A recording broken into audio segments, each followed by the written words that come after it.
In this edition of Southern Newsweek, police investigate after a body was discovered following a car explosion in Queenstown. Earlier than last year, the Southern ski season gets underway at Cardrona and the Remarkable ski fields. And high school choirs flock to Dunedin to compete in the regional Big Sing competition.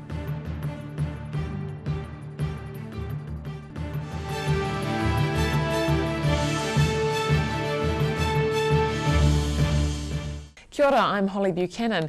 Queenstown Police and the New Zealand Fire Service were at Kelvin Heights this week carrying out a scene examination after a body was discovered in a flaming car.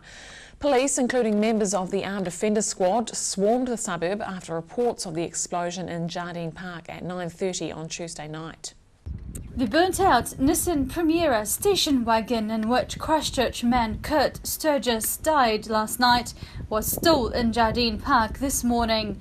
Fairfax reported Mr. Sturgis's mother saying news of his death was a bolt out of the blue. His wife is pretty cut up, of course, and his little son is asking where Dada is. She said his father and myself are pretty shattered. An Oregon Drive resident told the South Today of hearing a loud bang last night. She didn't go outside until the fire engines arrived. She said the incident was tragic and normally Jardine Park was a safe, family-friendly park with a playground, tennis courts and a space for dogs to run. The park has been cordoned off by police and they are manning the area. A witness told me the explosion was like a massive thud and it sounded like the frame of his house had cracked. These images were obtained by the South Today from an eyewitness about 50 meters away from the explosion, showing a fire truck and firefighters battling the blaze. The cause of the explosion has not yet been revealed, but police say forensic analysts and investigators have visited the site this morning. Police, some armed, swarmed the Kelvin Heights suburb after the explosion. They say it is not yet known if Sturgis was dead before the car exploded. Nina Amso, the South Today. The Ministry for Primary Industries has ordered Stewart Island oyster farms in Big Glory Bay to remove their entire oyster stocks from the sea to prevent the deadly parasite Bonamia ostrae infecting Foveaux Strait's wild oyster population. Here's Invercargill reporter Ruby Spink. These are the famous wild bluff oysters found in the Foveaux Strait. Their continued good health is the reason why the Ministry of Primary Industries today took the drastic step of ordering all Stewart Island oyster farms in Big Glory Bay to cull their entire oyster populations. The farms are infected with the Bonamia ostrae parasite, which is deadly to oysters, and there is grave concern it could spread and decimate the wild population. MPI Director of Readiness and Response Services, Jeff Gwynn, told me a short time ago the Ministry made its decision based on science. Look, I've got to be clear, there is no zero risk option here. We're dealing with a parasite in a marine environment which is spread by wind and tide. But what we are doing is removing what we call a propagal or disease pressure, which exacerbates risk. A different strain of Bonamia wiped out millions of oysters in Foveaux Strait in the early 2000s. But so far the new strain has not been found there. The removal order will be issued on Monday, kicking off the process for Stewart Island oyster farmers. As the parasite doesn't pose any health risks to humans, farmed oysters can be harvested for consumption. MPI has said it will be discussing compensation with the oyster farms. I'm Ruby Spink for the South Today. The Southern ski season is well underway with lifts running at the Cardrona Alpine Resort and the Remarkable ski fields. Both fields have opened a week earlier than last season. Mina Amso joined skiers and snowboarders at the Remarkables. A mix of champagne and happy smiles were visible on Saturday at the Remarkable ski field as the first day of the ski season got underway on Saturday. Skiers and snowboarders were quick to grab a seat for their first run of the season. The Gaboda family claimed the first chair of the day, the third time in a row. The family of 3 spent a rather cold night in their truck, snuggling up under their sleeping bags to be the first on the ski field. We couldn't afford to lose, so we weren't sure what time people were coming. So we got here at 11 last night in order to camp out. Yep. But the weather was so bad, so we ended up chucking all the gear out of the truck and sleeping in the back of the truck. It was fun, and there was some powder on the track, so it was soft. It's the first day of the ski season here at the Remarks. Plenty of sunshine and also smiling faces. The weather did turn out to be a lot better than expected, although the snow is quite scarce, as you can see behind me in the background. The management are looking forward to seeing more snow in the coming days. Welcome to Remarkable's area manager Ross Lawrence says the first day of the ski season went smoothly. Although he would have liked more natural snow, he's not concerned. We know there's more cold weather coming, so we're not worried about that. We're not fazed about that. We've got snowmaking to help us along as well, and that's really what's got us going this time round. How is that? Awesome. Beautiful. Thank you. Yeah, Great to be here. It's awesome to be here. Are you enjoying the ski? Yeah. Yes. Fantastic. It's a good start to the season. Easy lines, Yes, ma'am. nice and wide, good curving, love it. To cater for the influx of skiers to the region, Queenstown Airport expects 23 extra domestic and international landings this winter season. Snow is expected tomorrow and Wednesday, and with the temperatures plummeting to -10 at some ski fields, conditions will be ready for a fine weather on Friday, Saturday and Sunday. Perfect for skiing. Mina Amso, the South Today.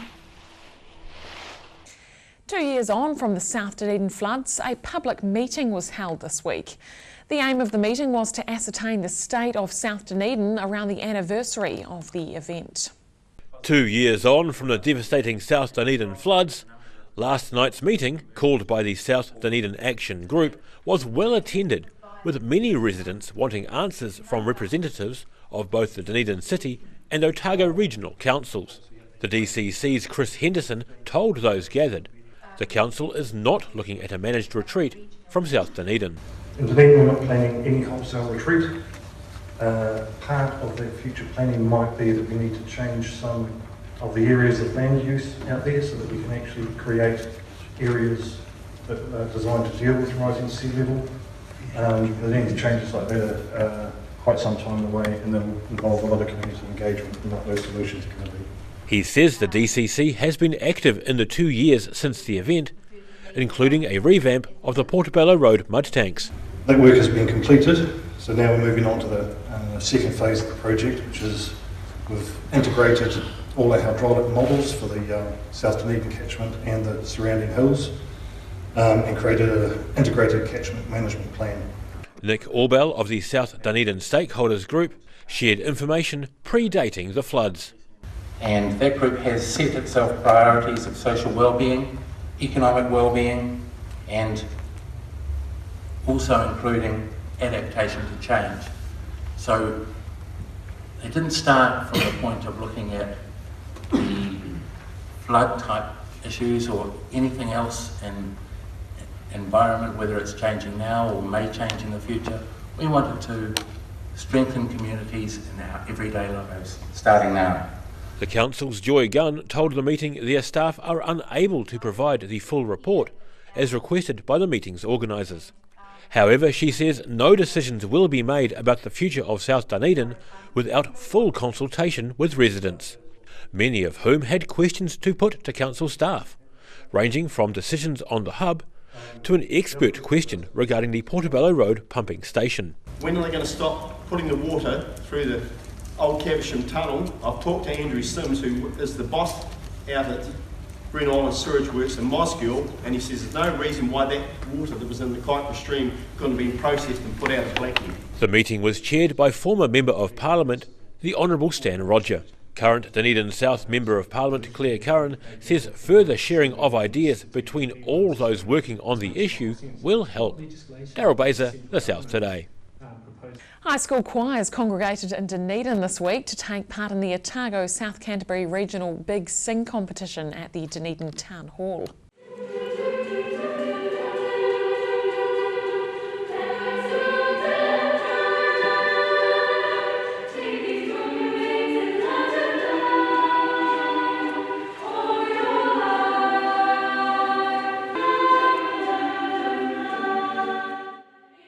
22 choirs from Dunedin, Alexandra, Oamaru and Timaru schools competed in the Otago event, including groups from St Hilda's, King's and Queen's high schools. Choirs from across New Zealand are competing for a spot in the national finale held at the Aotea Centre in Auckland from Thursday the 24th to Saturday the 26th of August. After regionals, adjudicators choose the best 24 choirs from around the country to move forward to the final. After the break on Southern Newsweek, residents of the Hakatere huts on the fate of their local car park and the special project chosen to receive funds from this year's Regent Theatre 24-hour book sale.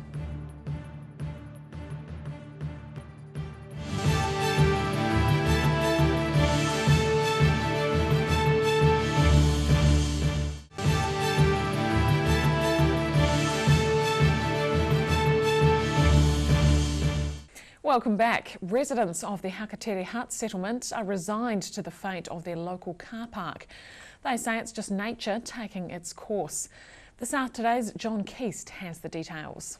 The Pacific is eating the coast at Hakatere, east of Ashburton. In 2013, erosion at Hakatere was so bad, the district and regional councils agreed that 6 seafront cottages be removed. They have gone, but the sea continues to bite. Now the council has closed the upper car park at the coastal settlement. At the weekend, great lumps of soil fell from the front of the cliff at the front of the car park, alerting council to the danger.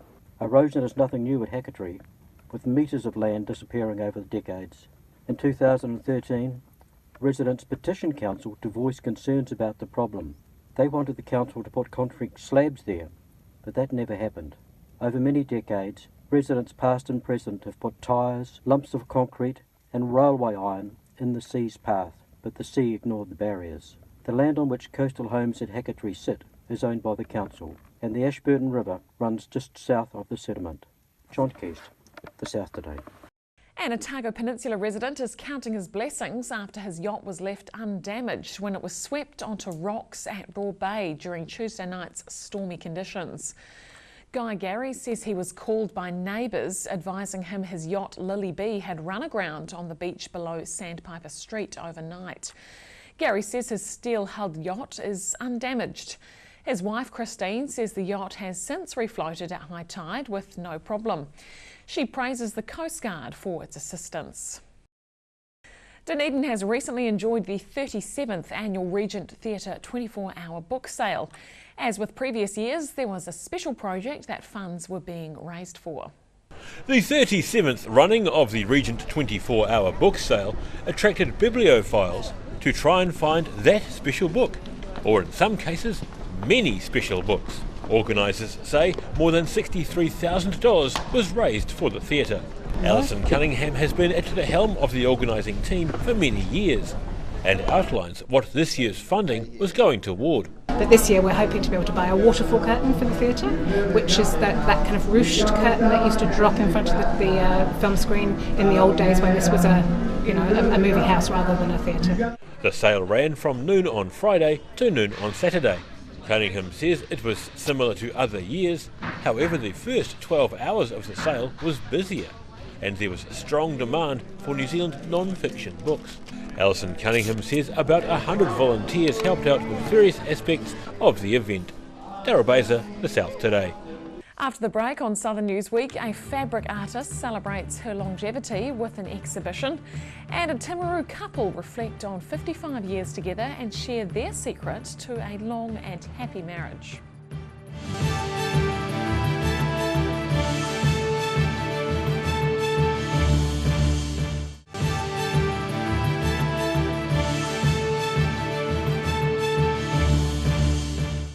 Welcome back. A Timaru fabric artist is celebrating her longevity as a creative person with an exhibition.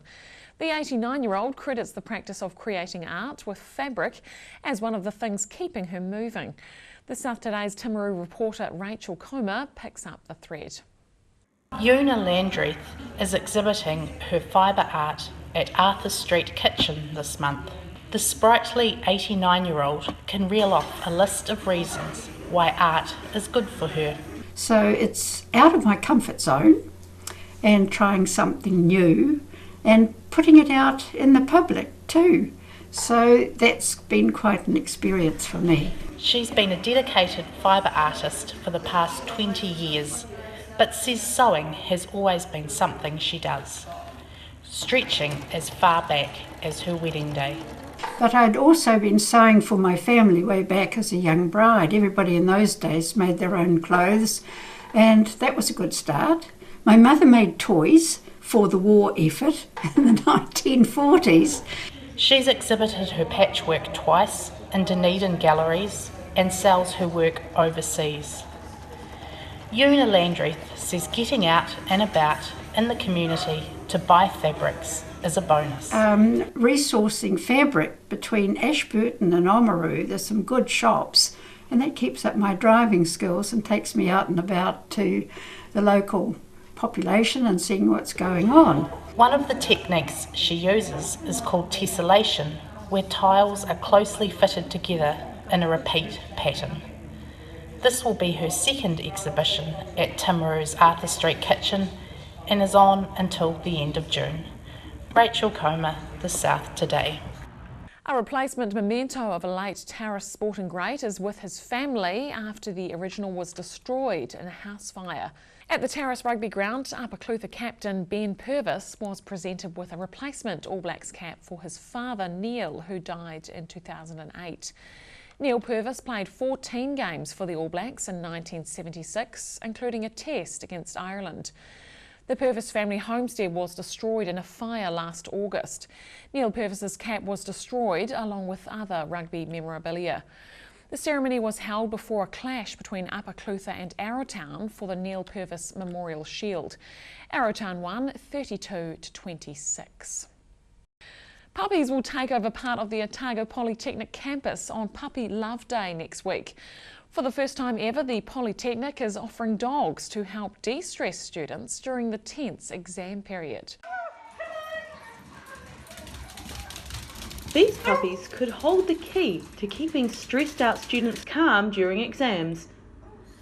They will join students from all walks of life and academic disciplines at the School of Veterinary Nursing next week as part of Puppy Love Day. The school is calling the downtime with the dogs counselling sessions. I'm Rosella Bone. I'm here at Otago Polytechnic School of Veterinary Nursing with Jane Kirby, Watia and Rocket. And I'm here to learn today all about the Puppy Love Day.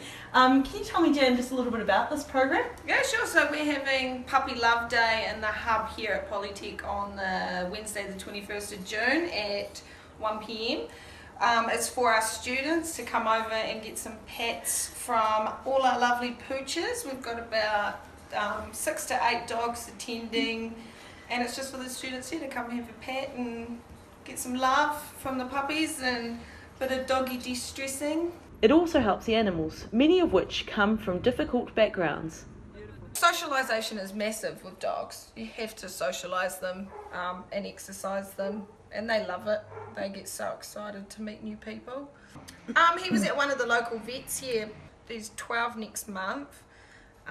So we've had him for about 2 or 3 months now, and he's really settled into life with us. With so many different breeds, there's a dog to suit every personality. Puppy Love Day is being held at Otago Polytechnic Student Hub on Wednesday, June 21st from 1 p.m. Roselle LeBone, The South Today. And finally, according to a Timaru couple, washing the dishes together is the key to a happy marriage, and they have the record to prove it. Mildred and Hilton Williams will celebrate 55 years of marriage on June 30th. The pair met in Mapua Nelson after a showing of the film The Journey to the Centre of the Earth. In a scary part of the movie, Hilton had laughed loudly and Mildred was not impressed. They're going through a dark passage again, and I went and that apparently upset Mildred.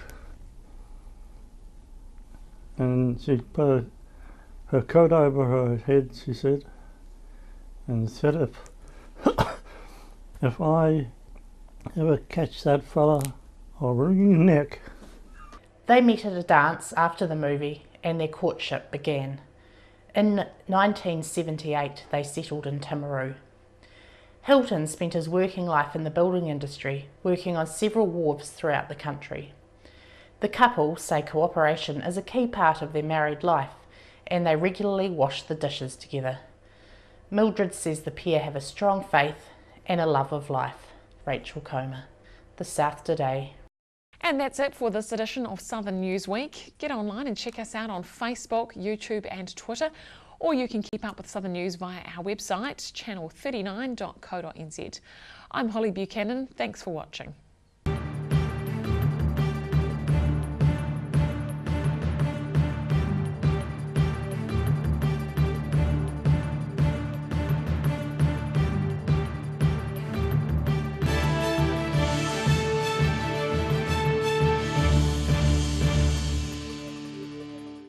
Supporting local content so you can see more of New Zealand on air.